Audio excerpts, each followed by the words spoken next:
Good afternoon and welcome to Living on a UK State Pension. My name's Tania, I'm 68 years old, and for the next year, now it's nearly 10 months actually, I'm going to be living on my UK State Pension and saving my civil service pension. This is basically an introduction to a batch cook. I actually cooked quite a few things and I've had to break it down because into sizable chunks for the internet. So on this vlog, I am cooking corned beef hash and I'm cooking barbecue pork. The joint that I got cheaper, I should say, I think it came out, was it £3.40 instead of £4.60? Something like that. There was over £1 saving on it anyway. And in actual fact, when I portioned that out at the end, I got 6 portions from it. So it did really well. I didn't thicken it. I just literally poured it out into the Tupperware ready to go in the freezer, because I thought some I can add more barbecue sauce to, some while the liquor, as I want to call it, around the meat is thin, I might want to add a dumpling to it or something else before I thicken it up. I try to be creative with the meals so that I don't get bored, because there's nothing worse than when boredom sets in for taking you off track. Because cheap meals don't have to be boring. They do not have to be boring. They can be nutritious and full of, you know, all the vitamins that your body needs, etc., etc. It just needs a little bit of planning and imagination as well. So the corned beef hash I've made, you'll see how I serve that up for my dinner, and also how I've saved a portion of the actual corned beef that which I haven't added the potato to. The reason I've done that is that I can get that out the freezer at any point in the future and just add my mix of mashed potato to it and produce another meal quite quickly. I don't think I'm not good at frozen mashed potato. I don't know why. I don't know what I'm doing wrong. It's just for me, definitely. So this is one step closer to the finished article. So yeah, and without spoiling the flavour. So that's in the freezer. So that's another 2 meals for another day. I think I mentioned in this, because I don't want to drag this introduction on too long, if you can bring at least half your meals for the month in at under £1 or on £1 for your tea, as in dinner, whichever way from wherever you come from you call it, your main meal of the day, then you are starting to hit a good target of bringing your food bills down. So anyway, let's get on with it. Right, as you can see, I'm trying to put a little bit of colour into the onion and the pepper. Now my slow cooker has a metal pot to it, so I can use it on the hob first. It was a cheap one from Asda.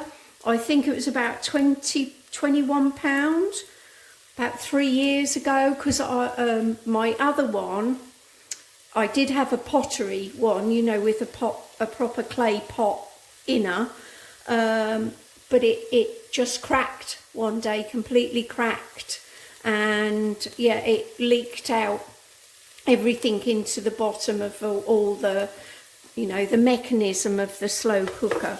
So when this one was available, I just bought it. I don't think there's a lot of difference in how much it costs to cook in it. I think the main difference I've noticed is that you probably lose more moisture in this one than I did in the pottery one. Right, I'm going to put the cheap piece of pork, what I've done, I've trimmed as much fat off and I've put it in there to render down so that I haven't had to add an awful lot of fat to the bottom. And I'm just going to see if I can get a bit of colour on that over the next few minutes. I'll leave that in there for a few minutes and I'll come back, see whether we've actually got some colour on it.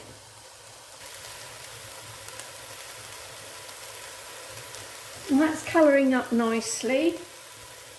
Just sometimes the fat just, you know, helps with the flavour, doesn't it? You know, if all this low fat stuff is all very good, but you knock out so much flavour with low fat, so I don't mind rendering it down and using it rather than adding fat to a dish.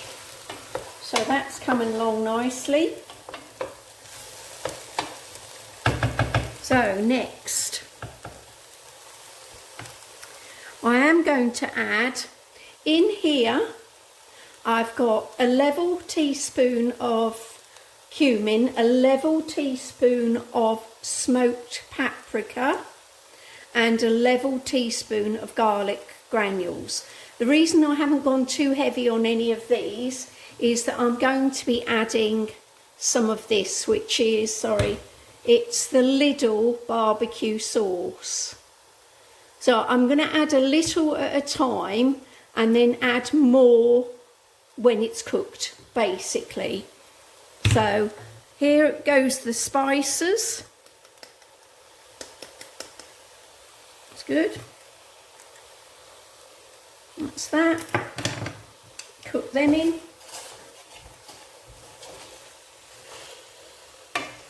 That's good. Right, stock cube. I've chosen to put a beef one in there because I've got more beef left than I have chicken. So go with what you've got. Now the hot water.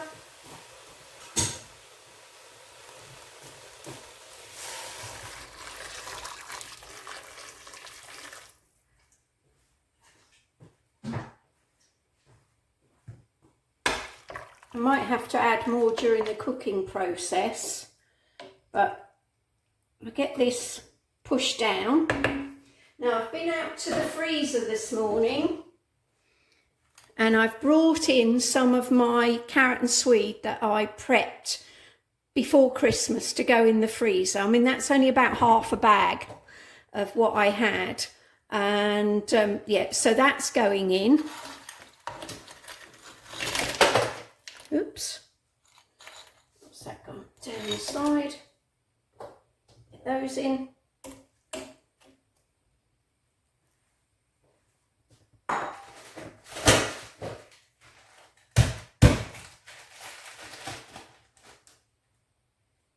And I also brought in some peas and corn that I didn't use, so I therefore froze. I don't waste anything. It goes in the freezer. The freezer is your best friend when you are trying to save money. So I'll bring that back up to the boil to save on the electric when I put it in the slow cooker. This is a tablespoon. So 1 tablespoon.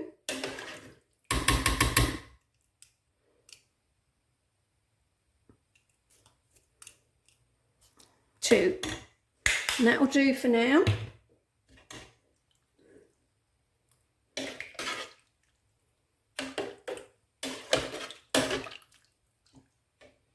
Cheap food does not have to be tasteless.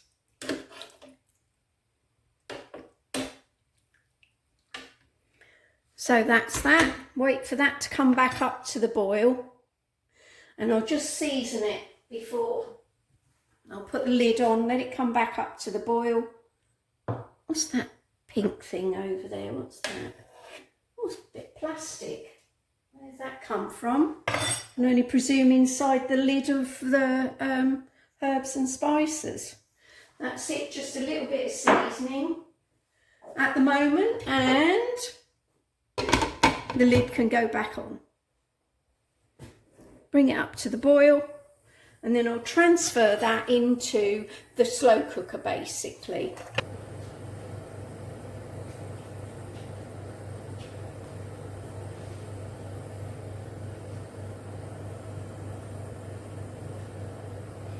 Once that comes back up to the boil, I'm going to just transfer it over to the base and set it on low.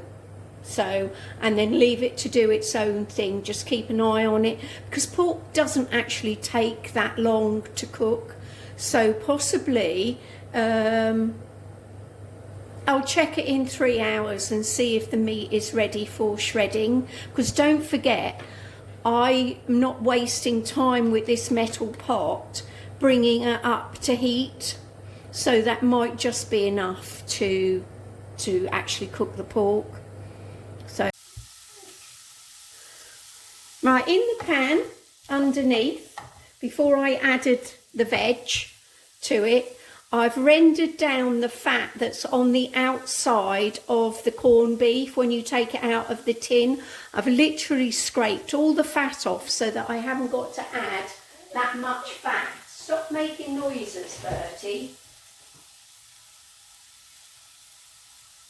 Don't know what's got into you today. You've had everything you want. You've had your breakfast, you've had a walk, you've had everything. I'm just adding a little bit of butter. I don't like to add too much. It's not me being mean, it's me being the healthy side of things, if I at all can be. That's it, and I'll just let that render down even more and the veg gets some colour, and then I'll come back to you. Switch my fan off because I think it affects people's hearing. So this is it, not nice and browned off now. So I'm going to add the whole tin of corned beef.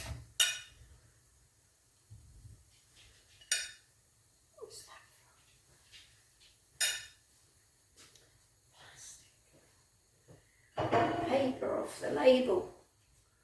Anyway, that's the whole tin, and it will start softening down as the heat penetrates it, and then that's when we'll add a few more things like the garlic salt, which I should have put in.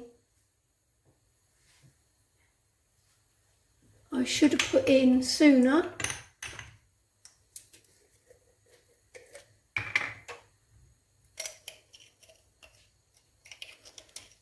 Because the onion and the garlic, I have to say, are what really makes this dish. If you've got fresh garlic, by all means use fresh garlic. Let the heat get through this and start softening the meat.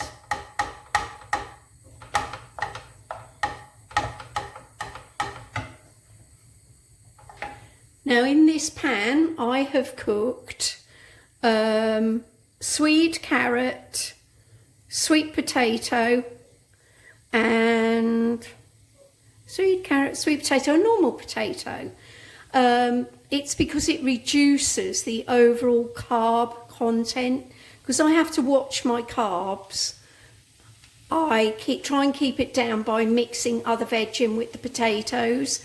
I'll put the carb values on screen when I film this, so you can see the big difference it makes by mixing your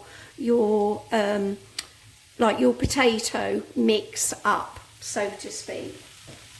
So I should be mashing that in the background. I'm not going to use all of that because I'm actually going to freeze half of this mixture, because I don't want to be living on it forever and ever this week. So I'll make enough for 2 portions. Out you go, Bert. Go on, off you go. Good boy. I'll make enough for 2 portions in a casserole dish initially, and then I'll freeze half of the mixture down. I'm just pressing it down to get the heat through it so it becomes soft, so that when you mash the potato mix in, it blends in well.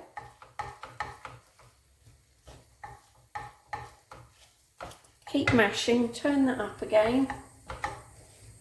It's getting there. Bit of salt and pepper. I have salted the potato and that, so I'm only going to add a little tiny bit, not a great deal. Mainly pepper. Mainly pepper.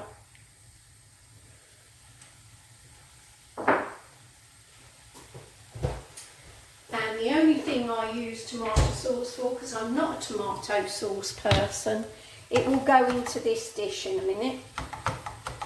Now that's softening lovely. I know it's one of those meals that looks a bit strange, but trust me, after it's been in the oven with a nice cheesy topping to it, and a crisp salad on the side, or however you want to serve it, yeah, it is a lovely, I love it, my family love it. My eldest daughter always says to me, Mum, will you make one and bring it up for the boys? Yeah. So, good glug. That's it. Enough.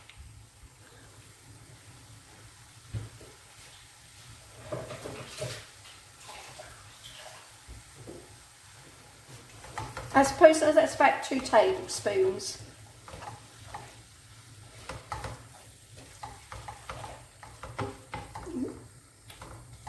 That's that. Switch you off for a second while I mash the potatoes. Right, to be able to put half into the tub, I'm going to save half of it into, I flatten it out in the pan and I eyeball half of it, basically, as you would. Unfortunately, I don't particularly want to use metal because I've been told off, but anyway, go down the middle approximately and put half of it into your tub.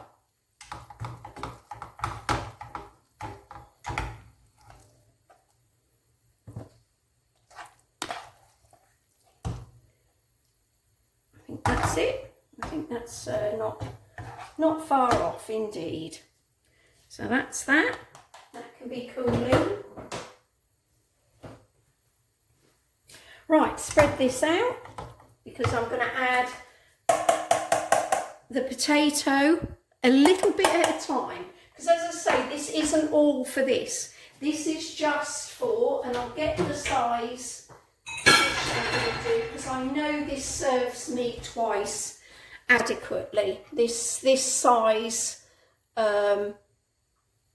Pyrex dish that will go in the oven quite easily.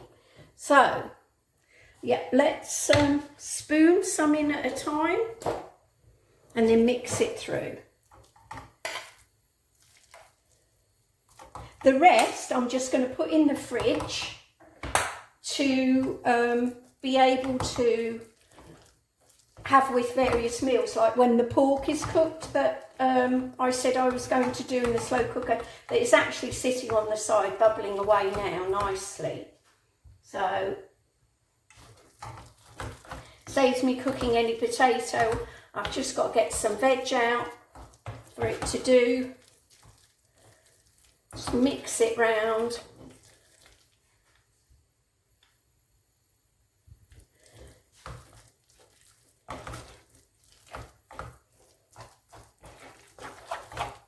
Mix it well round. And have a little taste.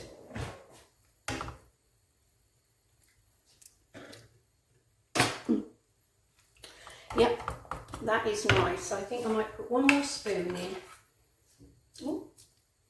I am messy, I can't help it.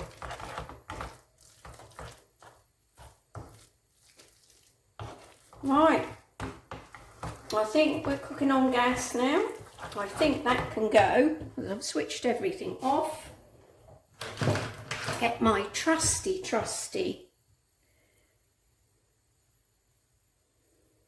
spatula out. Don't you just love these, the way they clean pots? 50p, I think. I think 50p in IKEA. Brilliant. Love it. Right, here we go.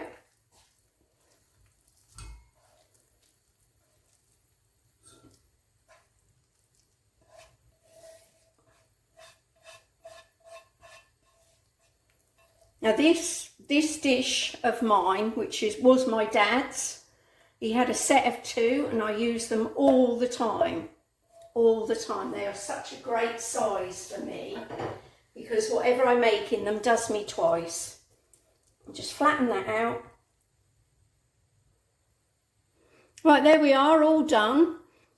Sometimes we put a layer of baked beans at the bottom, you know, like half a can of baked beans in there.